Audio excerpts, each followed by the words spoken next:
Hello दोस्तों, नमस्कार। स्वागत है आपका अनुपम ट्रिक्स यूट्यूब चैनल पर। दोस्तों, आज के इस वीडियो में हम बात करेंगे भारतीय संविधान के एक महत्वपूर्ण टॉपिक प्रस्तावना पर। प्रस्तावना को प्रेम्बल भी बोल सकते हैं, कहीं पर लिखा जाएगा उद्देशिका, अर्थात प्रस्तावना को और क्या बोल सकते हैं, उद्देशिका भी बोल देंगे।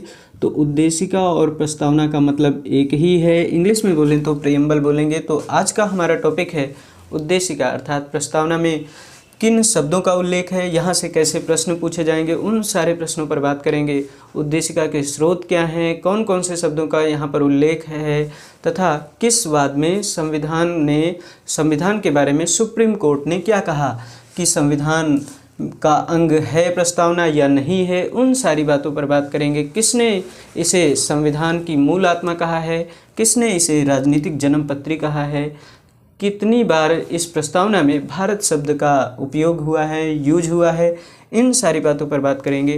तो आइए हम प्रस्तावना पर अपनी चर्चा प्रारंभ करते हैं। तो प्रस्तावना है क्या, एक्चुअल में उद्देशिका होती क्या है? तो किसी भी अधिनियम की शुरुआत उसकी उद्देशिका से होती है, अर्थात उद्देशिका में ये बताया जाता है कि कोई भी कानून क्यों लाया जा रहा है, क्या आवश्यकता है उसकी, क्या क्या फ़ायदे हैं, उसके प्रमुख आदर्श क्या हैं, किन बातों का उल्लेख है प्रस्तावना में। इन बातों पर हम बात करें तो सबसे पहले इन्हीं बातों को जान लेते हैं कि हमारी उद्देशिका में किन शब्दों का उल्लेख है, इसका स्रोत क्या है। तो पहले तो स्रोत जान लेते हैं। अच्छा, प्रश्न आपसे ये भी पूछा जा सकता है कि उद्देशिका में अभी तक कितनी बार संशोधन हुआ है, इन सारी बातों पर बात करेंगे। तो जैसा कि सभी कानून की शुरुआत होती है, किसी भी एक्ट या अधिनियम की शुरुआत होती है उसकी उद्देशिका से, जिसमें उसकी खूबियों को बताया जाता है, जिसमें उसके उद्देश्य को बताया जाता है कि किस उद्देश्य के लिए इसे लाया जा रहा है। इसी तरह हमारे संविधान की भी एक उद्देशिका है, जिसमें उसके प्रमुख आदर्शों एवं आकांक्षाओं का जिक्र हुआ है। प्रमुख आदर्शों एवं आकांक्षाओं का उल्लेख है हमारे इस प्रस्तावना में कि संविधान निर्माता आखिर चाहते क्या थे। तो इन सभी बातों पर हम बात करेंगे। तो आइए सबसे पहले जानते हैं कि संविधान की उद्देशिका का स्रोत क्या है। तो संविधान की उद्देशिका का प्रमुख स्रोत है संविधान सभा में 13 दिसंबर 1946 को पंडित जवाहरलाल नेहरू द्वारा JL नेहरू द्वारा प्रस्तुत उद्देश्य प्रस्ताव।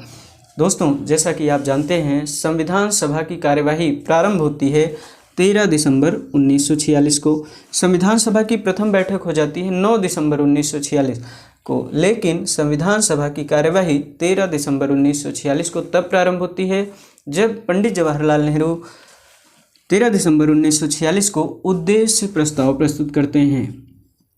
उद्देश्य प्रस्ताव प्रस्तुत करते हैं कब? 13 दिसंबर 1946 को। तो ये उद्देश्य प्रस्ताव स्वीकृत कब होगा, इसको भी आप जानें। स्वीकृत होता है 22 जनवरी 1947 को। तो हमारे इस प्रस्तावना का मूल स्रोत क्या है? पंडित जवाहरलाल नेहरू द्वारा प्रस्तुत उद्देश्य प्रस्ताव और ऑस्ट्रेलिया का संविधान इसका प्रमुख स्रोत है। हमारे संविधान की प्रस्तावना की जो भाषा है वो ऑस्ट्रेलिया के संविधान से ली गई है। इन बातों को भी आप जानें। अभी तक हमारी उद्देशिका में या प्रस्तावना में सिर्फ एक बार संशोधन हुआ है, वो कब हुआ है उसको भी आप जान लीजिए। प्रस्तावना में सिर्फ एक बार संशोधन हुआ है 1976 में। इंदिरा गांधी थी देश की प्रधानमंत्री और समिति बनाई जाती है सरदार स्वर्ण सिंह समिति। तो पूरा का पूरा 42वां संविधान संशोधन होता है सरदार स्वर्ण सिंह समिति की सिफारिश पर, जिसे मिनी कॉन्स्टिट्यूशन भी कहते हैं। तो अभी तक संविधान में सिर्फ एक बार संशोधन हुआ है। कब हुआ है? तो 42वां संविधान संशोधन अधिनियम 1976 में, अधिनियम 1976 में संशोधन हुआ है। इसमें क्या संशोधन हुआ है? इसके प्रथम पैरा में जोड़ दिया गया, फर्स्ट पैराग्राफ में जोड़ा गया समाजवादी और पंथ निरपेक्ष। इसका मतलब भी हम आपको बताएंगे कि समाजवादी का मतलब क्या है। समाजवादी और पंथ निरपेक्ष शब्द जोड़ा गया। पहला शब्द है समाजवादी और दूसरा शब्द क्या है? पंथ निरपेक्ष। पंथ निरपेक्ष का मतलब क्या है, इन बातों का भी हम जिक्र करेंगे। तो पहले तो जान लेते हैं कि उद्देशिका है क्या। इसके 6वें पैरा में जोड़ दिया गया। 6वें पैरा में क्या जोड़ा गया? और अखंडता शब्द जोड़ा गया है, और अखंडता शब्द इसके 6वें पैराग्राफ में जोड़ दिया गया है। तो कितनी बार संशोधन हुआ है? तो सिर्फ एक बार। क्या जोड़ा गया है? समाजवादी और पंथ निरपेक्ष और अखंडता शब्द जोड़ा गया है इसके 6वें पैरा में। तो संशोधन के पश्चात, संशोधन के बाद जो प्रस्तावना बनी है उसमें किन बातों का उल्लेख है, किन शब्दों का उल्लेख है, उस पर भी बात कर लेते हैं। तो प्रमुख स्रोत हमने बताया, कितनी बार संशोधन हुआ, क्या संशोधन हुआ, इस पर भी बात कर चुके हैं। तो एक्चुअल में हमारी प्रस्तावना है क्या, उस पर भी बात कर लेते हैं कि प्रस्तावना में लिखा क्या गया है आखिर। तो प्रस्तावना की जो शुरुआत होती है वो कुछ ऐसे शब्दों से होती है, जैसे कहा गया है प्रस्तावना में कि हम भारत के लोग भारत को एक संपूर्ण प्रभुत्व संपन्न समाजवादी पंथ निरपेक्ष लोकतंत्रात्मक गणराज्य बनाने के लिए तथा उसके समस्त नागरिकों को सामाजिक आर्थिक राजनैतिक न्याय, सामाजिक आर्थिक राजनैतिक न्याय, विचार अभिव्यक्ति विश्वास धर्म और उपासना की स्वतंत्रता, 5 प्रकार की स्वतंत्रताएं हैं। विचार अभिव्यक्ति विश्वास धर्म और उपासना की स्वतंत्रता, प्रतिष्ठा और अवसर की समता प्राप्त कराने के लिए तथा उन सब में व्यक्ति की गरिमा और राष्ट्र की एकता और अखंडता सुनिश्चित करने वाली बंधुता बढ़ाने के लिए आज दृढ़ संकल्पित होकर अपने इस संविधान सभा में दिनांक 26 नवंबर 1949 मिति मार्गशीर्ष शुक्ल सप्तमी संवत 2006 विक्रमी को इस संविधान को अंगीकृत करने की तारीख का भी जिक्र है, अंगीकृत, अधिनियमित एवं आत्मार्पित करते हैं। तो इन शब्दों का उल्लेख हुआ है हमारी इस प्रस्तावना में। तो इन शब्दों से, सारे शब्दों से प्रश्न बनाए जा सकते हैं। जैसे कैसे यहाँ पर प्रश्न बनाए जा सकते हैं, उन पर भी बात कर लेते हैं। तो प्रस्तावना हो सके तो याद हो जाए, नहीं याद हो तो भी इनसे प्रश्न जो पूछे जाते हैं उन पर आप फोकस करें कि क्या क्या प्रश्न बन सकते हैं। तो जैसे प्रश्न बन जाता है कि प्रस्तावना में भारत शब्द का उल्लेख कितनी बार हुआ है। तो प्रस्तावना में कहा गया है हम भारत के लोग। प्रस्तावना की शुरुआत होती है हम भारत के लोग शब्द से। तो यहाँ पर हम भारत के लोग, भारत को लिखा गया, हम भारत के लोग भारत को। तो पूछा जाता है प्रस्तावना में भारत शब्द का उल्लेख कितनी बार हुआ है। तो प्रस्तावना में भारत शब्द का उल्लेख सिर्फ और सिर्फ 2 बार हुआ है, इस बात को भी याद रखें।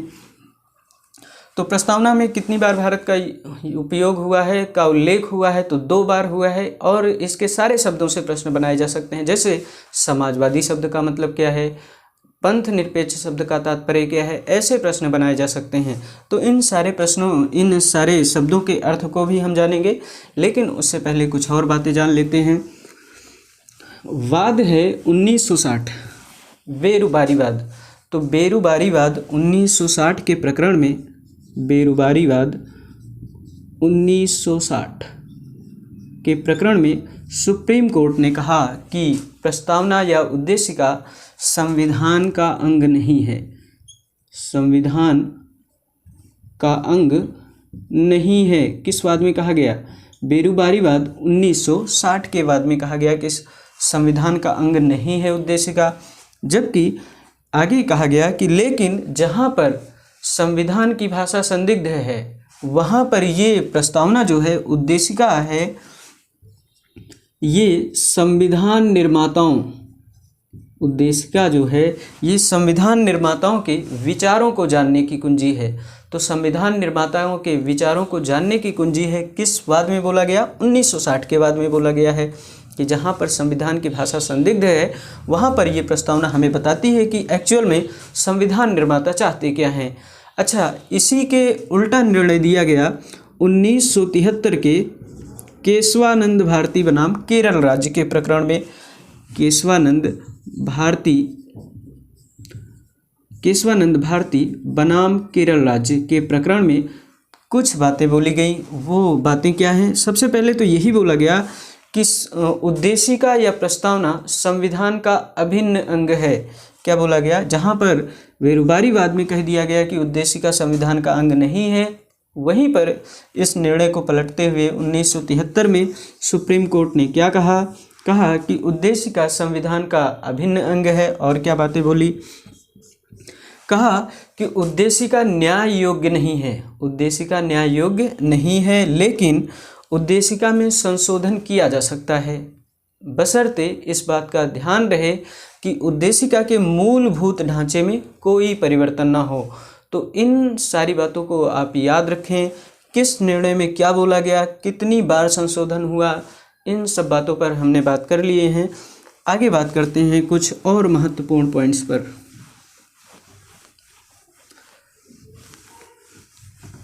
प्रस्तावना या उद्देशिका को मामला है गोलकनाथ बनाम पंजाब राज्य, गोलकनाथ बनाम पंजाब राज्य। इसके प्रकरण में, गोलकनाथ बनाम पंजाब राज्य के प्रकरण में सुप्रीम कोर्ट ने कहा, सुप्रीम कोर्ट के मुख्य न्यायाधीश थे एम हिदायतुल्ला,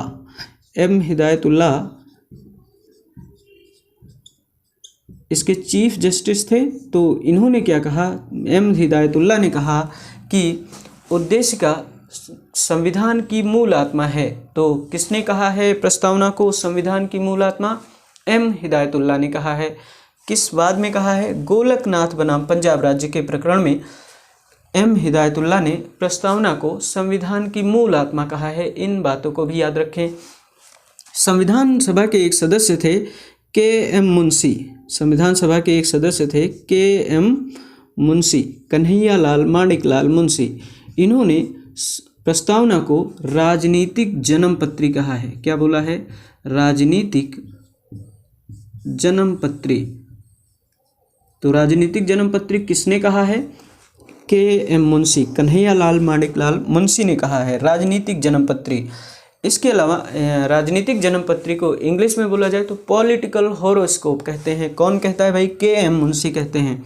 तो प्रस्तावना से रिलेटेड ये सारे प्रश्न पूछे जा सकते हैं। इसके अलावा कुछ शब्दों से रिलेटेड भी प्रश्न आपसे पूछे जाएंगे, शब्दों के अर्थ भी पूछे जाएंगे। जैसे आपसे पूछा जाएगा कि प्रस्तावना में उल्लिखित शब्दों का क्या अर्थ है। तो सबसे पहले शुरुआत होती है हम भारत के लोग, प्रस्तावना की शुरुआत होती है हम भारत के लोग। तो ये शब्द जो हैं हम भारत के लोग, we the people of India, इन शब्दों को लिया गया है संयुक्त राष्ट्र की उद्देशिका से। वहाँ के चार्टर के उद्देशिका में लिखा हुआ है we the people of United Nations, तो वहीं से कॉपी किया गया है हम भारत के लोग। तो हम भारत के लोग शब्द का अर्थ क्या है? इसके दो अर्थ हैं कि संविधान का मूल स्रोत क्या है? भारत की जनता है। संविधान की मूल स्रोत क्या है? भारत की जनता है, भारत के लोग हैं। संविधान के मूल स्रोत क्या है? भारत के लोग हैं। दूसरा, हमारे देश में सर्वोच्च क्या है? हमारे देश में अगर ऑप्शन में रहता है भारत के लोग, तो सबसे सर्वोच्च या फिर सर्वोच्च हमारे देश में क्या है? भारत के लोग हैं, भारत की जनता है। अगर भारत के लोग नहीं रहते हैं तब सर्वोच्च क्या हो जाएगा? पहली बात तो ये है कि हम भारत के लोग अर्थात भारत के लोग ही सर्वोच्च हैं, इस बात का तो मतलब ये है। दूसरा पॉइंट क्या है कि सर्वोच्च स्रोत इसका भारत के लोग हैं, और भारत में सर्वोच्च कौन है? तो भारत के लोग ही सर्वोच्च हैं। अगर ऑप्शन में भारत के लोग नहीं है तब सर्वोच्च क्या हो जाएगा? संविधान। पहली बात तो ये है कि भारत के लोग सर्वोच्च हैं, अगर ये विकल्प में नहीं है तो संविधान सर्वोच्च हो जाएगा, संविधान सर्वोच्च हो जाएगा। जैसे कि अमेरिका में वहाँ की न्यायपालिका सर्वोच्च है, जबकि ब्रिटेन में वहाँ की संसद सर्वोच्च है। संसद ने जो मामला पारित कर दिया है, जो भी अधिनियम पारित कर दिया है, उसके खिलाफ ब्रिटेन में कोई सुनवाई नहीं की जा सकती है, उसके खिलाफ कोई अपील नहीं की जा सकती है। इसी तरह अमेरिका में न्यायपालिका सर्वोच्च है। तो इसी तरह भारत में सर्वोच्च क्या है? भारत के लोग सर्वोच्च हैं। ऑप्शन में नहीं है तो संविधान सर्वोच्च है। इन बातों का भी आप ध्यान रखें। और यहाँ के शब्दों से कैसे प्रश्न पूछे जा सकते हैं उस पर भी बात कर लेते हैं। कहा गया है कि हम भारत के लोग भारत को एक संपूर्ण प्रभुत्व संपन्न, संपूर्ण प्रभुत्व संपन्न का मतलब क्या है? संपूर्ण प्रभुत्व संपन्न, इसका मतलब क्या है? इसको भी जान लेते हैं। इंग्लिश में बोले तो सोवरेनिटी बोलेंगे, सोवरेन, EIGN इसकी स्पेलिंग होती है। संपूर्ण प्रभुत्व संपन्न का मतलब क्या है? कि भारत जो है समस्त अपनी आंतरिक एवं बाह्य नीतियों में पूर्णतः सक्षम है, पूर्णतः शक्तिमान है। कहा गया है कि भारत पूर्ण रूप से सक्षम है किसी भी देश के साथ संधि या समझौता करने के लिए, अर्थात वो समस्त आंतरिक एवं बाह्य नीतियों के लिए पूर्णतः स्वतंत्र है, किसी राष्ट्र के अंडर में नहीं है भारत। इसका तो मतलब यही होता है। प्रभुत्व संपन्न का मतलब आपको समझ में आया होगा कि भारत अपनी समस्त आंतरिक एवं विदेशी नीति के लिए पूर्णतः सक्षम है, स्वतंत्र है, किसी के साथ भी समझौता कर सकता है भारत, किसी के साथ मित्रता कर सकता है, किसी के साथ संधि को तोड़ सकता है। इसका मतलब ये है भाई। तो हम भारत के लोग भारत को एक संपूर्ण प्रभुत्व संपन्न समाजवादी, समाजवादी का मतलब भी आपको समझ में आना चाहिए कि समाजवादी का मतलब क्या है। सोशलिस्ट, समाजवादी को इंग्लिश में बोले तो सोशलिस्ट बोलेंगे। समाजवादी, समाजवादी का मतलब क्या है? देखो, भारत का जो समाजवाद है ये पंडित जवाहरलाल नेहरू की अवधारणा पर, जो उनकी अवधारणा है लोकतंत्रात्मक समाजवाद, तो उसकी अवधारणा पर आधारित है। तो समाजवादी का मतलब क्या है कि उत्पादन के सभी प्रमुख साधनों पर सरकारी नियंत्रण हो। उत्पादन के जितने भी साधन हैं उन पर नियंत्रण किसका हो? सरकारी नियंत्रण हो, अर्थात धन का केंद्रीकरण ना हो। इसका मतलब यही है कि सरकार का ज़्यादा नियंत्रण है, चाहे जो भी डिपार्ट हो, चाहे वो रोजगार प्रदान करने वाले डिपार्टमेंट हो, वो उन पर नियंत्रण ज़्यादा रहे सरकारी। तो इसका मतलब तो यही भाई, समाजवादी शब्द का मतलब क्या है कि उत्पादन के सभी प्रमुख साधनों पर सरकारी नियंत्रण होगा। समाजवादी का मतलब यही है। आगे कुछ और शब्द हैं, उन पर भी बात करते हैं। समाजवादी के बाद शब्द का उल्लेख है पंथ निरपेक्ष। अच्छा ध्यान रखें, समाजवादी शब्द जोड़ा गया था 42वें संविधान संशोधन अधिनियम 1976 में। 42वें संविधान जिसका जिक्र हम कर चुके हैं, 42वें संविधान संशोधन अधिनियम 1976 में दोनों ही शब्द जोड़े गए। कौन कौन से? समाजवादी और पंथ निरपेक्ष। तो पंथ निरपेक्ष का मतलब क्या है, इस पर भी बात कर लेते हैं। समाजवादी का मतलब समझ में आया होगा आपको कि समाजवादी का मतलब यही है कि उत्पादन के सभी प्रमुख साधनों पर सरकारी नियंत्रण हो। पंथ निरपेक्ष का मतलब क्या है?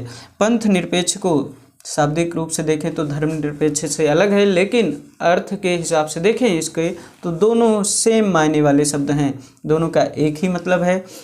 हालांकि हम कह सकते हैं धर्म से निरपेक्ष कोई भी सरकार नहीं हो सकती है, क्योंकि धर्म का मतलब क्या है? सत्य, अहिंसा, इन्हीं सब बातों से तो धर्म का मतलब है। पंथ निरपेक्ष शब्द का मतलब ये है कि भारत सरकार किसी एक विशेष धर्म को बढ़ावा नहीं देगी। इसका मतलब ये है पंथ निरपेक्ष, जिसे सेकुलर कहते हैं, इंग्लिश में बोले तो सेकुलर। तो पंथ निरपेक्ष शब्द का मतलब क्या है कि भारत किसी एक विशेष धर्म को राष्ट्र धर्म का दर्जा नहीं देगा, अर्थात भारत किसी एक विशेष धर्म को बढ़ावा नहीं देगा, वो सभी धर्मों को तटस्थ नज़रों से देखेगा, सभी धर्म को एक निगाह से देखेगा। इसका मतलब ये है समाजवादी, पंथ निरपेक्ष, लोकतंत्रात्मक। तो लोकतंत्र का मतलब तो आप समझते हैं, डेमोक्रेसी, जहाँ पर अब्राहम लिंकन की वो परिभाषा है, जनता का जनता के लिए जनता द्वारा स्थापित शासन, तो ये लोकतंत्र होता है। लोकतंत्र के बाद है गणराज्य। गणराज्य, तो गणराज्य को इंग्लिश में बोले तो रिपब्लिक। रिपब्लिक का मतलब क्या है कि जब हमारा कानून, हमारा संविधान बनकर तैयार हुआ, 26 जनवरी 1950 को लागू हो गया। हालांकि ये अंगीकृत कब हो गया? 26 नवंबर 1949 को। 26 नवंबर 1949 को हमारा संविधान जो है बनकर तैयार हो गया था। अंगीकृत कब हुआ? 26 नवंबर 1949 को अंगीकृत और अधिनियमित हो गया। हालांकि पूर्ण रूप से हमारा संविधान लागू होता है 26 जनवरी 1950। तो 26 जनवरी 1950 से हमारे देश में पूर्ण रूप से संविधान लागू होता है। तो रिपब्लिक, गणराज्य का मतलब क्या होता है? गणराज्य, लोकतंत्रात्मक गणराज्य। अगर संविधान के भाषा को देखें, शब्दों को देखें, तो वहाँ पर लिखा है लोकतंत्रात्मक गणराज्य। तो गणराज्य का मतलब यही होता है कि भारत का जो राष्ट्राध्यक्ष होगा, अर्थात भारत के जो राष्ट्रपति होंगे, वो वंशानुगत सिस्टम से नहीं आएंगे, उनका निर्वाचन होगा। तो भारत के राष्ट्राध्यक्ष निर्वाचन के माध्यम से आएंगे, अर्थात भारत में जो राष्ट्राध्यक्ष होंगे, राष्ट्रपति होंगे, वो वंश दर वंश वाली प्रक्रिया से नहीं आएंगे, अर्थात चुन कर आएंगे। इसका मतलब ये है। तो इन सब बातों से रिलेटेड आपसे प्रश्न पूछे जा सकते हैं। अंगीकृत अधिनियमित की तारीख आपसे पूछी जाती है 26 नवंबर 1949। 26 नवंबर 1949 को विधि दिवस के रूप में मनाया जाता है। तो आज का वीडियो यहीं तक रखते हैं, मिलते हैं नेक्स्ट वीडियो में।